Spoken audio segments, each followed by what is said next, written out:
And the low scorers are considered untouchables in this society, ان کو کوئی منہ نہیں لگاتا، ان کی کوئی مدد نہیں کرتا، ان سے لوگ بچنے کی کوشش کرتے ہیں۔ کیا لیسی اپنے مقصد میں کامیاب ہو جاتی ہے؟ افسوس نہیں۔ دراصل لیسی کی اس کے آفس میں ایک لو سکورر کے ساتھ کسی غلط فہمی کی وجہ سے انبن ہوئی، تو اس لو سکورر نے ترنت اپنا موبائل اٹھا کر غلط فہمی کا شکار ہوتے ہوئے لیسی کا سکور کم کر دیا۔ اب لیسی کو فرینڈ کی شادی اٹینڈ کرنی تھی، تو لیسی دوسرے دن ایئرپورٹ میں اپنی یہ کلاس ٹکٹ کا انتظار لائن میں کر رہی تھی۔ جب اتھارٹیز نے ان کا سکور چیک کیا تو پایا کہ ان کا سکور کل کے حادثے کی وجہ سے ڈاؤن ہو چکا تھا۔ لیسی کو ٹکٹ نہیں ملی۔ لیسی نے اتھارٹیز کے ساتھ آرگیومنٹ کیا۔ اس آرگیومنٹ کی وجہ سے لیسی کو اور نقصان اٹھانا پڑا۔ بہت سارے لوگوں نے وہاں پر لیسی کا سکور کم کر دیا۔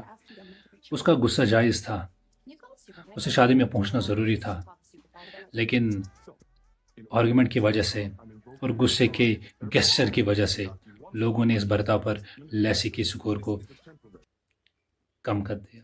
اس نے پھر ایک کیب بک کرائی، اسے کم سکور ہونے کی وجہ سے نئی کیب تو نہیں ملی، ایک پرانی کھٹارا قسم کی ٹیکسی ملی، تو وہ بھی راستے میں خراب ہوئی۔ پھر اس تناؤ کے چلتے، اس اینگزائٹی کے چلتے راستے میں بہت سارے ایسے حادثات ہو جاتے ہیں جس کی وجہ سے لیسی کا سکور اور مائنس ہو جاتا ہے۔ اب لیسی کسی نہ کسی طرح فرینڈ کے گیٹ کے باہر آ پہنچتی ہے۔ سی سی ٹی وی کیمرہ میں اس کی فرینڈ اسے دیکھتی ہے تو ترنت فون لگاتی ہے، کہتی ہے کہ اب آپ میری شادی اٹینڈ نہیں کر سکتی کیونکہ آپ کا سکور 2 سے بھی کم ہے، لہذا آپ you are not eligible to attend my marriage, I am very sorry. Lacey پھر اپنی دوستی کے قصے سناتی ہیں، تو لیکن یہ چیزیں وہاں پر اس سوسائٹی میں اب کام نہیں کر رہے ہیں۔ وہ آرگیومنٹ پیش نہیں کر سکتی ہے، وہ سمجھا نہیں سکتی کیونکہ اس کے پاس اب سکور بہت کم ہے، لہٰذا وہ ایک ایلیٹ کلاس کی لوگوں کی شادی اٹینڈ نہیں کر سکتی۔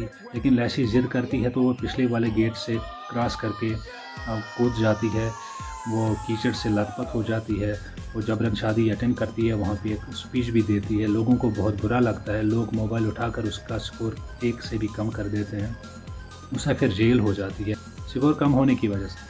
اب وہ جیل میں وہ گالیاں دیتی ہے، اب وہ لاک اپ میں ہے، لیکن وہ بڑا لائٹ فیل کر رہی ہیں، وہ کھل کے گالیاں دیتی ہیں، وہ چیختی ہیں، چلاتی ہیں، اپنے غصے کا اظہار کرتی ہے، جتنے بھی ریپریسو تھاٹس تھی ان کا کھل کے اظہار کرتی ہے، دوسرے قیدی پہ چلاتی ہے، ایک دوسرے کو گالیاں دیتی ہے، لیکن وہ ہنستی ہے، وہ لائٹ فیل کر رہی ہیں۔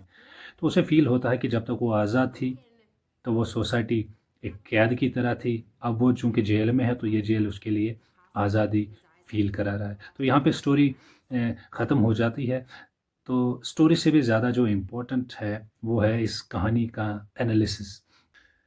انالیسس آف دی سٹوری، اس کہانی کا تجزیہ۔ اس کہانی کا مرکزی کردار لیسی نہیں ہے، بلکہ it is an in embedded algorithm. Number 2، the whole system of this utopian society is based on social credit score and is ruled by an unseen algorithm. This antagonist algorithm has totally changed the dynamics of biological and social status of the people. یعنی سماج میں مروجہ ذہنی صلاحیتیں، اخلاقی قدریں، تخلیقی قابلیت اپنا معنی کھو چکی ہے۔ رعایات، مرات، سبسڈیز، عزت، وقار، شہرت حاصل کرنے کے لیے صرف ایک ہی فارمولا ہے، and that is social credit score. مذہب، سماج، سیاست، بیوروکریسی، ان تمام قوتوں کو ایک انسین ڈکٹیٹر الگورتھم نے اپنے لپیٹے میں لے لیا ہے اور اسی کی ڈکٹیٹرشپ رائج ہے۔ لوگ اب اومنیپوٹنٹ گاڈ اور omnipresent rule of law سے نہیں ڈرتے، وہ اپنے آپ کو ایک اومنی پوٹنٹ اور اومنی پریزنٹ الگورتھم کے سامنے جواب دہ سمجھتے ہیں اور اسی کے سامنے اب اپنا سر جھکاتے ہیں۔ اردو میں اس الگورتھم کا اگر اومنی پوٹنٹ الگورتھم کا ترجمہ کریں تو ہم کہہ سکتے ہیں قادر مطلق الخوارزم. ایک سپرفیشل ورچوئل آگمنٹڈ ریئلٹی نے کہیں حقیقی دنیا کو ریپلیس کر دیا ہے. لوگ اب اسی ورچوئل دنیا میں زندگی گزارنا چاہتے ہیں. وہ اب حقیقی دنیا سے ناآشنا ہے اور الینیٹڈ نظر آ رہے ہیں. یہ خیالی کہانی یوں تو مستقبل قریب کے لیے لکھی گئی ہے، لیکن اس کے جراثیم آج سے ہی نظر آنے شروع ہو گئے ہیں.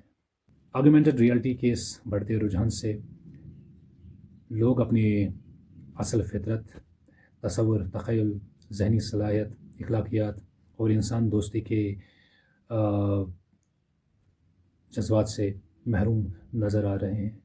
محض چند ہارمونز جیسے ڈوپامین کو مصنوعی طریقے سے مطمئن کرنے کے لیے یہ آگمنٹڈ ریئلٹی پورے جسم کو مینیپولیٹ کر کے اپنے قبضے میں لے رہی ہے، جس کا نتیجہ تناؤ، aggression, depression, stress, burnout, selfishness اور سوشل ایلینیشن ہوتا ہے. انسان بس شکل سے انسان نظر آ رہا ہے، لیکن وہ انسانی فطرت اور انسانی ایسنس یا انسانی تقاضوں سے بالکل خالی نظر آ رہا ہے. So, is there any solution to this unfathomable computer politics that seemingly looks more powerful than the omnipotent gods, bureaucracy, and the politics? If bureaucracy and artists know how to cooperate, this crisis is manageable and they can control it possibly. Bureaucracy حکومت کو مشورہ دے سکتی ہے کہ وہ چند ایسے قوانین مرتب کریں جس سے اس طاقتور گھوڑے کو ایک قانونی لگام دی جائے. بیوروکریسی ایک سیلف کریکٹنگ میکانزم اپنے پاس رکھتی ہے. وہ گورنمنٹ کو مشورے دے سکتی ہیں کہ چند ایسے قوانین پہلے سے ہی بچاؤ کاری کے لیے مرتب کیے جائے تاکہ آرٹیفیشل انٹیلیجنس کے اس بے لگام گھوڑے کو ایک قانونی لگام کے ذریعے قابو کیا جا سکے. آرٹسٹ کا رول بیوروکریسی اور حکومت سے بڑا ہوتا ہے. پچھلے وقتوں میں اس حساس موضوع پہ چند فلمیں اور تخلیقیں بنی جو ناکافی ہے. اب وہ لورز، حکمرانوں اور طاقتور لوگوں کا پیچھا چھوڑے. نوز ڈائیو جیسا شاہکار اکیلے کافی نہیں ہے، لہٰذا مصور، شاعر، فنکار، فلم میکر باضابطہ طور پر فنکاری اور تخلیق کاری کا بگل بجا کر لوگوں کو پہلے ہی ہوشیار اور خبردار کریں.